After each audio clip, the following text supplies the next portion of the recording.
노동부는 코로나19 팬데믹 지원금 중 사용되지 않은 10억 달러 이상을 납세자에게 반환할 것이라고 발표했습니다. 위스콘신주 대법관 선거에서 보수 성향의 브래드 시멀 후보가 패했습니다. 한인 시니어들에게 다단계 금융사기 행각을 벌였던 50대 한인 여성이 기소됐습니다. 연방보안관은 오늘 뉴저지 뉴요크에서 10대 성범죄자 및 경찰 폭행범들을 체포했습니다. 뉴저지주 전역에서 4월 한 달간 운전 중 휴대전화 사용에 대한 집중 단속이 펼쳐집니다. 에릭 아담스 뉴욕시장의 부패 사건에 대해 법원이 공소 영구 기각을 결정했습니다.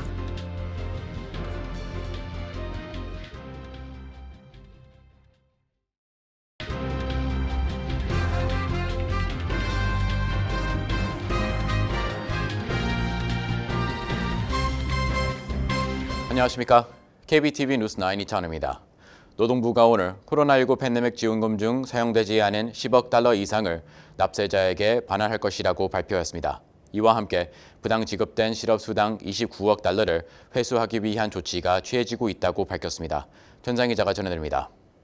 노동부 장관 로리 차베스 데레머는 코로나19 시기에 사용되지 않은 기금 14억 달러가 재무부의 일반 기금을 통해 납세자에게 반환될 것이라고 말했으며 나머지 29억 달러를 회수하기 위한 조치가 취해지고 있다고 밝혔습니다. 보도자료에 따르면 대략 43억 달러는 주에서 팬데믹 기간 동안 임시 실업수당에 사용하기 위한 것이었습니다. 감찰관실의 2023년 감사에 따르면 여러 주에서 실업수당과 관련해 필요한 요건을 충족하지 못함에도 불구하고 수백만 달러를 계속 지출했던 것으로 나타났습니다. 노동부는 보도자료에서 2020년 3월 코로나 바이러스 지원, 구제 및 경제안보법에 따른 자금은 팬데믹 동안 일할 수 없었던 미국인에게 확대된 실업수당을 제공하기 위한 것이었다고 설명했습니다. 노동부는 그러나 2023년 감사에서 4개 주가 프로그램 요건을 충족하지 못함에도 불구하고 자금을 사용할 수 있었으며 총 지출이 1억 달러를 넘었다고 밝혔습니다. 차베스 데레머는 아직도 팬데믹 시대 실업기금으로 남아있는 돈은 미국인들이 힘들게 번 세금을 명백히 오용한 것이라고 말하며 수십억 달러가 통제되지 않은 것은 용납할 수 없다고 전하면서 우리는 이 사용되지 않은 기금을 회수했고 낭비, 사기, 남용을 근절하기 위해 계속 노력할 것이라고 밝혔습니다. 실업수당의 경우 수감자와 가공인물, 사망자들 명의의 부당 청구 사례가 상당수 포착되고 있습니다. 연방정부는 PPP와 실업수당 및 메디케어 같은 프로그램과 연관된 수많은 사기 사건을 조사하고 있습니다. 백악관은 특히 실업수당 사기 등 팬데믹 지원금 사기 범죄에 대한 공소시효를 현행 5년에서 10년으로 늘리는 방안도 추진한다는 계획입니다. KBTV 뉴스 전상입니다. 화요일 위스콘신 유권자들은 투표 참여 시 신분증을 의무적으로 제시하는 방안을 주법에 추가하는 것을 압도적으로 지지했습니다. 주현우 기자입니다. 위스콘신주에서 치러진 대법관 선거에서 진보 성향의 수전 크로포드 후보가 54%의 득표율을 얻으며 승리를 확정지었습니다. 일론 머스크 테슬라 최고 경영자가 100만 달러 수표까지 뿌리며 지지했던 보수 성향 브래드 시멀 후보는 45%를 기록했습니다. 이에 따라 위스콘신주 대법원은 진보 성향 판사 4명, 보수 성향 판사 3명으로 구성돼 진보 우위 구도를 계속 유지하게 됩니다. 한편 위스콘신 유권자들은 어제 투표를 통해 유권자들에게 신분증을 요구하는 법안에 대해 압도적으로 지지했습니다. AP통신에 따르면 이 안건은 89%의 개표가 완료된 시점에서 63%의 찬성표를 얻어 통과될 것으로 예상됩니다. 트럼프 대통령은 자신의 소셜미디어 플랫폼 트루스 소셜에 위스콘신주 헌법에 투표자 신분증 관련 요건을 명시하기로 한 것에 대한 주민투표 결과가 승리했다며 축하의 메시지를 올렸지만 위스콘신주 대법관 선거에 대해서는 언급하지 않았습니다. 이번 개헌으로 인해 위스콘신에서는 투표 시 사진이 부착된 신분증 제시가 필수적으로 요구됩니다. 또한 유효한 사진 신분증을 제시할 수 없는 유권자는 법에서 정한 절차에 따라 임시투표를 행사한 후 정해진 기한 내에 적절한 신분증을 제출할 기회를 제공받아야 합니다. 현재 미국 내 36개 주가 유권자들에게 신분증 제시를 요구하고 있으며 그중 위스콘신을 포함한 9개 주는 사진까지 포함된 신분증을 필수로 요구하고 있습니다. KBTV 뉴스 주현우입니다. 한인 시니어들에게 다단계 금융사기 행각을 벌였던 50대 한인 여성이 기소됐습니다. 이 여성은 투자 전문가 행사를 하며 약 28명의 한인 시니어를 대상으로 300만 달러 이상의 투자금을 모으고 이 돈을 카지노 등 개인 용도로 사용한 혐의를 받고 있습니다. 검찰은 여성이 기소된 혐의에 대해 각각 최대 30년의 징역형을 받을 수 있다고 전했습니다. 전상 기자입니다. 연방검찰 워싱턴주 서부지검은 폰지 스킴 혐의를 받고 있는 페더럴웨이에 거주하는 52세 이윤정 씨에 대해 대배심이 기소를 결정했다고 밝혔습니다. 이 씨는 원금 보장과 10%의 수익률을 내세워 투자금을 모은 후 이 돈을 카지노 등 개인 용도로 사용한 혐의를 받고 있습니다. 검찰 기소장에 따르면 이 씨는 유령 회사들을 설립한 뒤 투자 전문가 행세를 하고 다녔습니다. 이런 수법으로 최소 한인 시니어 28명으로부터 300만 달러 이상을 가로챘으며 그중 약 100만 달러가 지역 카지노에서 인출됐다는 내용도 담겨 있습니다. 이 씨에게는 송금 사기, 은행법 위반 등 총 5가지 혐의가 적용됐습니다. 검찰에 따르면 이 씨는 금융회사처럼 보이는 여러 유령 업체를 만들어 피해자들에게 구두와 서면 등으로 수익을 보장했다며 투자를 유도했고 또 원금은 전액 보장되기 때문에 투자 위험도 없다며 투자자들을 안심시켰습니다. 기소장에 따르면 이 씨는 피해자가 합법 금융서비스 업체에 자기 주도형 IRA 계좌를 개설하도록 유도한 후 해당 계좌에 대한 관리 권한을 자신에게 넘기도록 유도했습니다.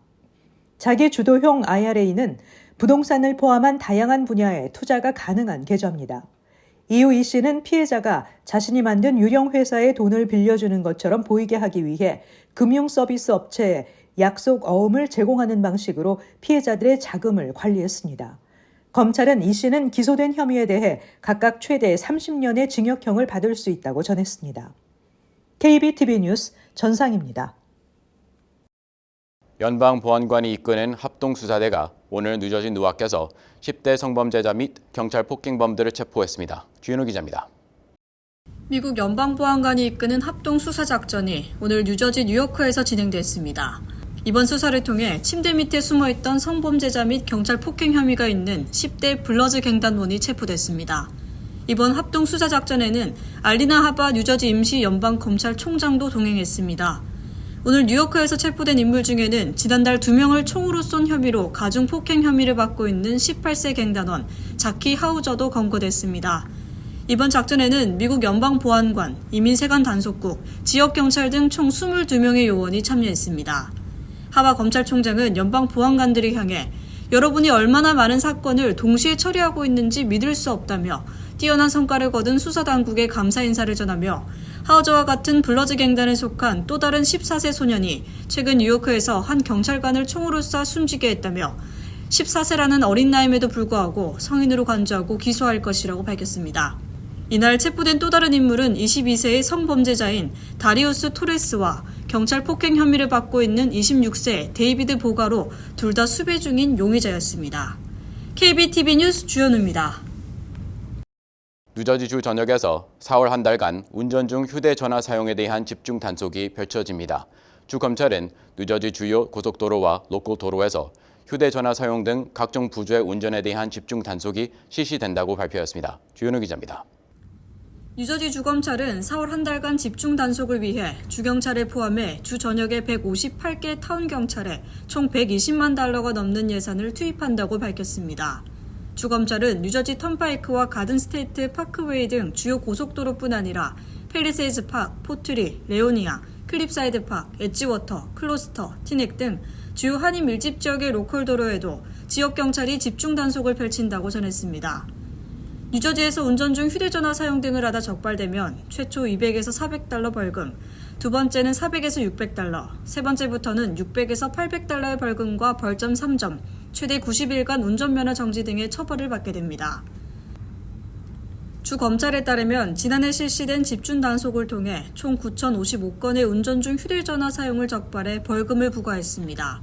또 주경찰 통계에 따르면 지난 2023년 뉴저지에서 발생한 교통사고 가운데 절반 가까이가 부주의 운전이 원인으로 지목됐습니다.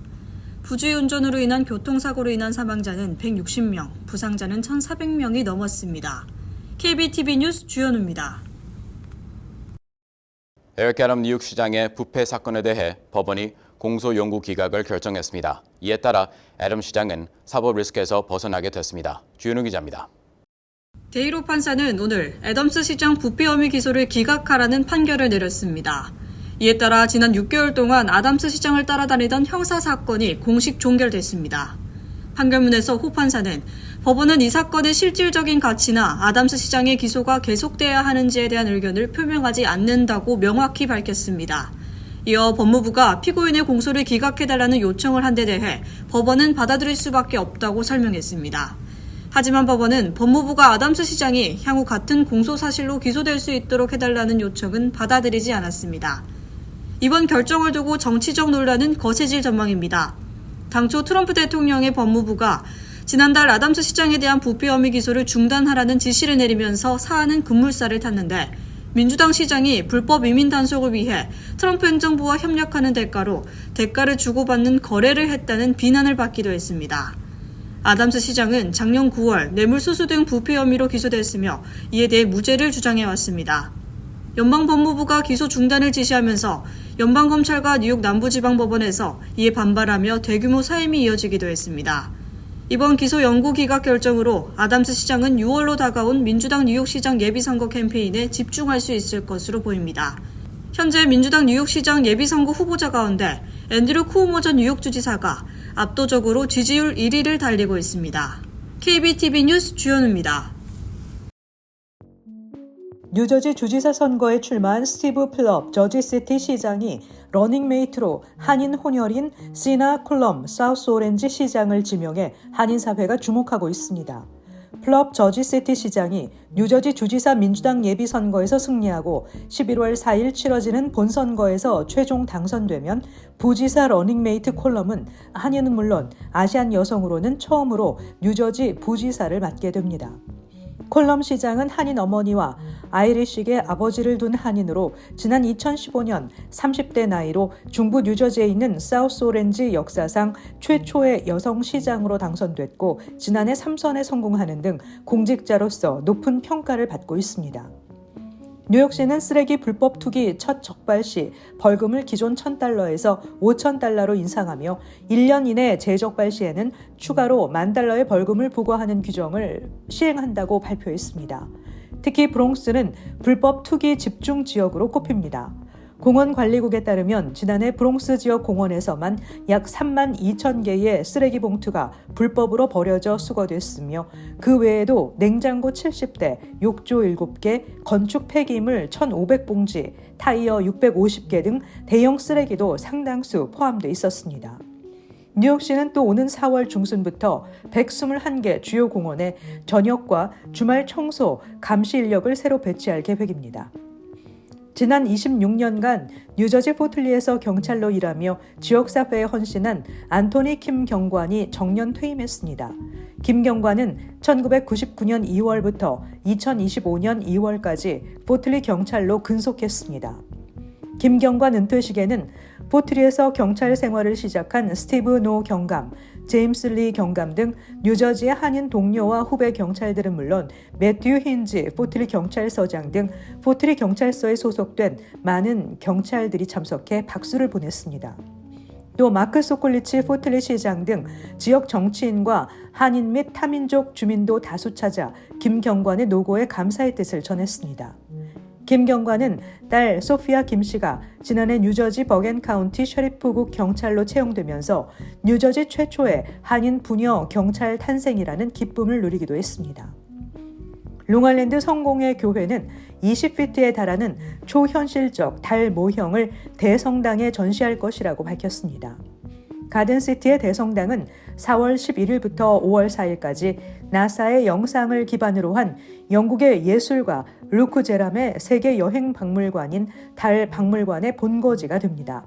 전시회는 1960년대에 아폴로 11호가 사용한 달 착륙선을 만드는데 지역 주민이 중요한 역할을 했던 나소 카운티에서 과학과 신앙에 대한 사람들의 생각을 다시 하게끔 한다는 의미가 담겼습니다. 관람객은 조명이 비추는 달 아래에서 파티, 맥주 시음, 요가, 천문학 수업, 스타워즈 데이, 핑크 플로이드 커버 밴드 쇼를 즐길 기회도 있습니다. 지난해 202개 국가의 외국인 환자 117만 467명이 한국을 찾았습니다. 2023년 60만 5,768명에 비해 93.2%가량 늘어난 수치이며 2009년 외국인 환자 유치 사업이 시작된 이후 최대 실적입니다.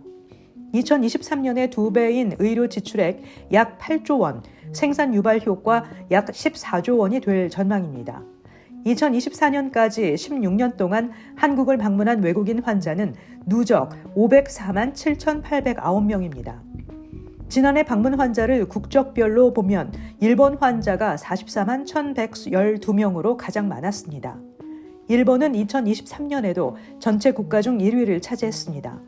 이어서 중국, 미국, 대만, 태국 순으로 나타났습니다. 잠시 후 커뮤니티 브리핑을 전해드립니다.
이어서 환율과 증시 전해드립니다.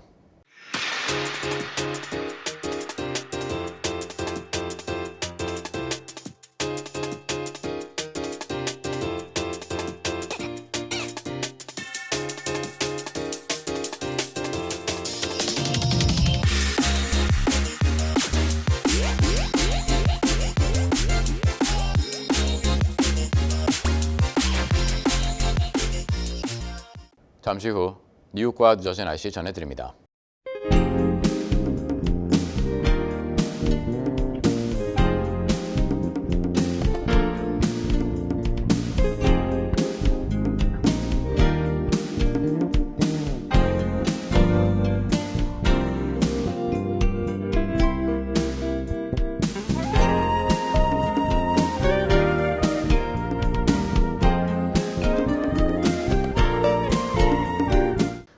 KBTV 뉴스9 마칩니다. 오늘도 시청해 주셔서 감사합니다. 편안한 밤 보내시 바랍니다.